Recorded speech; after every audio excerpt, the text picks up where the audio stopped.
Hey y'all, it's Tina with the Nurse Knows coming to tell you about what I know. First of all, I know that I am early this week. It is Sunday and I am recording my video for the week. This video is going to be shorter than others because you're going to be hearing from me a lot more if you follow me on my page on Facebook at A Wealthy Place. AWELLTHY place, okay? Because I believe that we all are and will become a wealthy place. The other thing is follow me on Instagram at the same tag.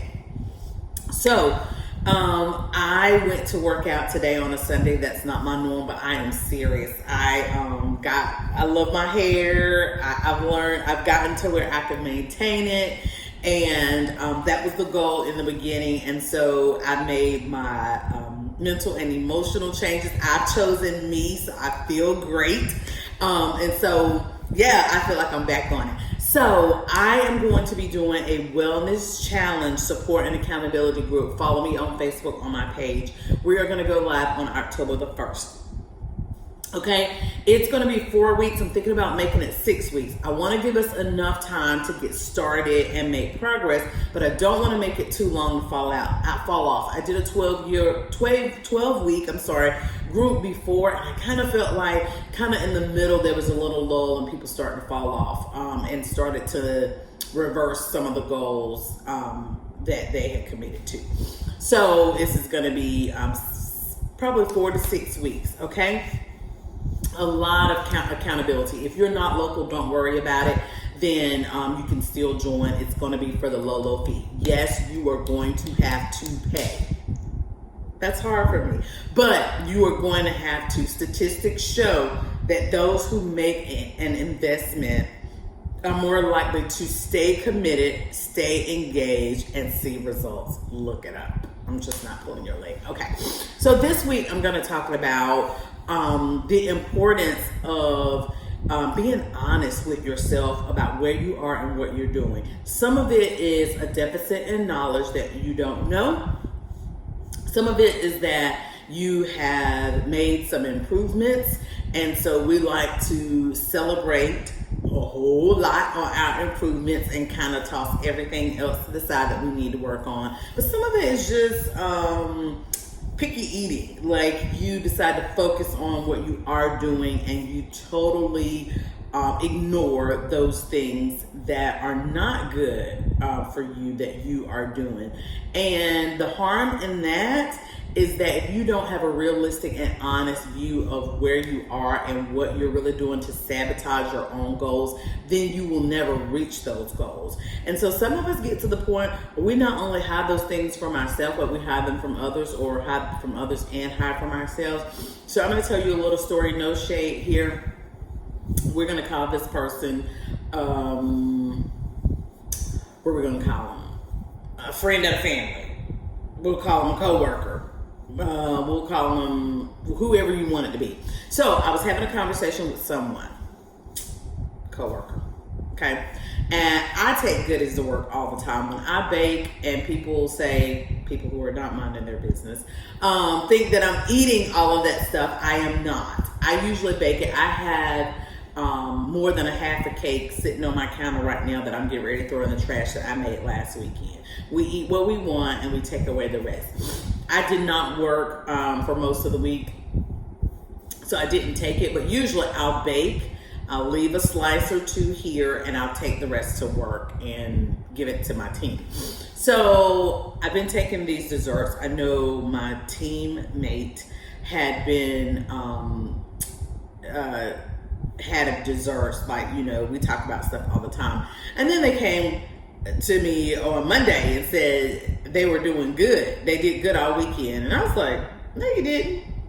Yeah, I'm that kind of person. I'm gonna be honest with you. So no, you didn't. You told me that you had this, and this, like all types of desserts all weekend. And they said, well, yeah, but for the rest of my meal, I ate vegetables and I drank water and I didn't drink soda. But you had 8 slices of cake in 2 days. So I didn't laugh at them then. I laughed at the end. But you have to be honest with yourself and realistic. You cannot skip the fact that you had 8 pieces of cake or 8 desserts in 2 days and say you had a good weekend because you ate meat and vegetables at most meals and you drank water. 8 desserts is not a normal serving size or normal sample of anything in 2 days. Like, that's not normal. We don't work out enough. The average person does not work out enough to work off 1 slice of cake in addition to your 2,000 calories of meal in a day. So eating 8 slices of cake or 8 dessert things in 2 days, you could gain 2 pounds by the end of the week. And then you go and work out and you burn 100 or so calories, 200, maybe 300 calories. Do you know how many calories are in a piece of cake? Just 1? Go look it up. It's more than your workout, I can tell you that. So let's be honest with ourselves. That's where tools like MyFitnessPal come in, and the water tool that I showed you all before. There's a app you can put on your phone called Lose It. And so you cannot set realistic goals, or you cannot do proper evaluation of your goals and speak accurately to the achievement of those goals if you are not truthful with imbalance. So it's just like to say, oh, I only cheat on when I'm out of town. Well, if you travel for work, for a living, then you're out of town every week. And so that's why you don't see the results that you want to see, is because you are not giving a truthful and realistic assessment of what you're doing and where you are. So I need you to get a journal. I know that's old school. You can get a journal, or you can use an app, whatever works for you. And you need to start writing down what your goals are, and then write down what you eat. Now, I don't believe in really calorie counting. I mean, if you really want to be strict and find out if you're really going over, then do that. There are some plans that help you do that with calorie counting, and use calorie counting as the basis for the plan, that are actually recommended by some healthcare providers, and that's great if that's what you need. But you gotta know what you need, and to know what you need, you have to accurately stop lying to yourself and others. I mean, you got to the point where you believe it now, don't you? So be truthful, be honest. You don't get results by manipulating the truth or anything like that. You know, people say, and I know people are gonna, not like this. I don't care. It's the truth. People will say, be morbidly obese and say, I'm in good health. No, weight management is a part of health. That's not really accurate. You don't have any diagnoses or issues that you are aware of. Then my next question is, so when does high blood pressure occur? When a person gets high blood pressure, when did it happen?